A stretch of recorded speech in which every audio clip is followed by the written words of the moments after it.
Last night, our dearest friend, Father Michael LaGuardia, passed away due to COVID, and it broke our hearts. And yet, in the midst of our tears and in the midst of all our crying, I'm doing this video, decided to do it in our backyard, here in our garden, to make a faith statement that Father Michael is now walking with God in his garden, in this beautiful, beautiful garden, where there are no more tears and there's no more pain and there's no more sickness. And, I will always remember Father Michael for his selflessness. I mean, I can talk so much, different qualities about Father Michael, but he's so selfless. When I had COVID, he would visit me, he would give me communion. The way he served the feast and the feasters is absolutely amazing. The sacrifice, the passion that he had in serving all of us. And we will always, always miss him. And yet we will miss him knowing that one day we too will be walking in God's garden and we will have a reunion. But in the meantime, we will cry. And in the meantime, we will miss him. And I was thinking maybe another way of honoring him is to show a little short video of my interview with him some time back, and just to relive his answers and his little stories and his messages. Thank you, Father Mike, for showing Jesus to us and bringing us closer to Jesus. God bless you. God bless you. Sige, Father, I want people to get to know you. And because, we know each other, we've traveled together, ministered, served together, went on pilgrimage together. But many people still don't know you. I want to just give a little background. So did you, when you were a child, alam mo na ba na the Lord was calling you to be a priest? Or no, it took a while? Yeah, my earliest remembrance is my mom telling me, sabi ng lolo mo, paglaki mo, magpapari ka raw. Of course, I was not brainwashed in that way, but that was a kind of a confirmation. When looking back, by hindsight, Mama was already telling me that, and maybe Lolo had a kind of a vision of his grandchild receiving that gift from the Lord. I don't know, but that was part of the vocation story. Ayan.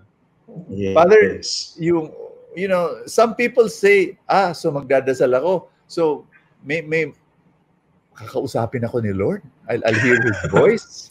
Paano ba yan? So people ask me that question. How do you answer that, Father? Yes.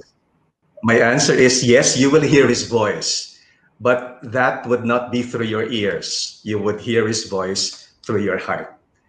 God speaks to us through our hearts. He may be inaudible, but we would hear him. And how do you know it's God's will? One is, if it's according to his commandments, he would not contradict himself. He would not say, do this, which would go against one of the 10 commandments, or one of the 2 greatest commandments. And the second one, this is ito yung telling sign for me, that inner joy, that inner peace, you would have that. When you are doing God's will, that's the kind of reward, I suppose, that God gives you. He gives you the grace of that inner peace and inner joy. And you are so at peace. It's not something that is passing and temporal. Yung, ang sarap ng pakiramdam. Para kang nag-shampoo na ang gaan ng feeling. As the commercial would go. Ang sarap ng pakiramdam. Ganyan. Yun. Wonderful. Doing what I am supposed to do, I didn't want to go to the missions.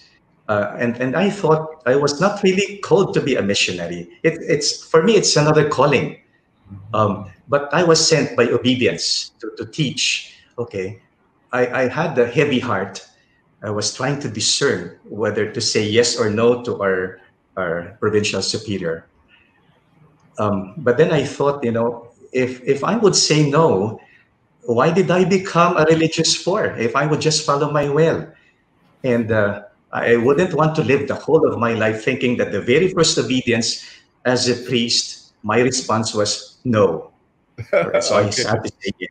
But, I kind of entered into an agreement with the Lord. I said, okay, Lord, I'm going to Papua New Guinea. I will take care of your young people. And there are many of them.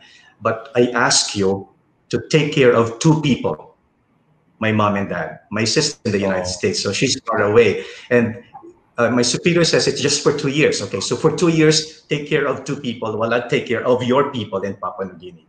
I thought for 8 months I was doing my part. And that was Holy Week of 1996 when I got a call from my mom. And she tells me, you pray for your papa. He is terminally ill. It's cancer of the stomach. It's already stage 4. Ito yung yung mga, alam niyo, yung matatanda na ayaw pumunta sa doktor, ayaw magpa-check up, ayaw may ma-discover na may masama pala sa kanila. When he was already suffering pains, and yet he would not see a doctor. And it was too late. Yeah. In Yeah. fact, he was told he would have 3 months more to live. And that was Holy Thursday, Brother Bo. Holy Thursday, I celebrated Mass for the young people, and I exposed Jesus there, Blessed Sacrament in front for the adoration. And I was there at the back, and I could not keep my tears from flowing. I was crying. They were not tears of sadness. They were tears of bitterness. And I hope people don't get scandalized when I say this. You know my prayer then, there at the back, I was saying to Jesus in front, Lord, ang labo mo. But to say the Lord mo and then to tell him ang labo mo. And I thought we were clear about our agreement. Here I am doing my part. You're not doing your part. You're taking away my father. And I remember also saying, Lord, do something about this. Ayusin natin to. Oh. If it takes a miracle, then please do a miracle for my dad. I lost my dad not even 3 months after. Through prayer and discernment, I decided to stay. And I found consolation in the words of St. Peter, Lord, to whom shall we go? You have the words of eternal life. And so I kept on saying yes, even though I didn't have the answers. Why did you take my dad away? After giving myself to you, I had no answers to those painful questions. And yet, okay, Lord, I surrender. Woo. And the answer came from one lay minister. That was a month after, and this lay minister was serving with my father. He was a Eucharistic minister also. Comes to me and says, Father, could I just share fruit of my reflection? I said, okay, go ahead. And then he says, I was asking the question, Lord, bakit mo naman kinuha yung father ni Father Mike? Binigay niya na nga yung sarili niya sa'yo. Deep down, I was saying, question ko yan eh. So he was asking the Lord the same question. And he says, I got the answer. And I got the answer from a comedy movie. And then he says, I got the inspiration from the Lord. Maybe the Lord allowed you to experience this so that you would be more compassionate, so that you would understand the suffering of people. Wow. People at the feast, we've experienced your compassion, Father. You're somebody who really just loves us and serves us and knows what we're going through. You make yourself available. Thank you, Father. Thank you for being a channel of mercy. And it's the, you're so real, as a priest, you share, like you shared this story with us and how you went through that pain and that bitterness and how you journeyed through it and, wrestled with the Lord. And it just makes you so compassionate. Thank you, Father.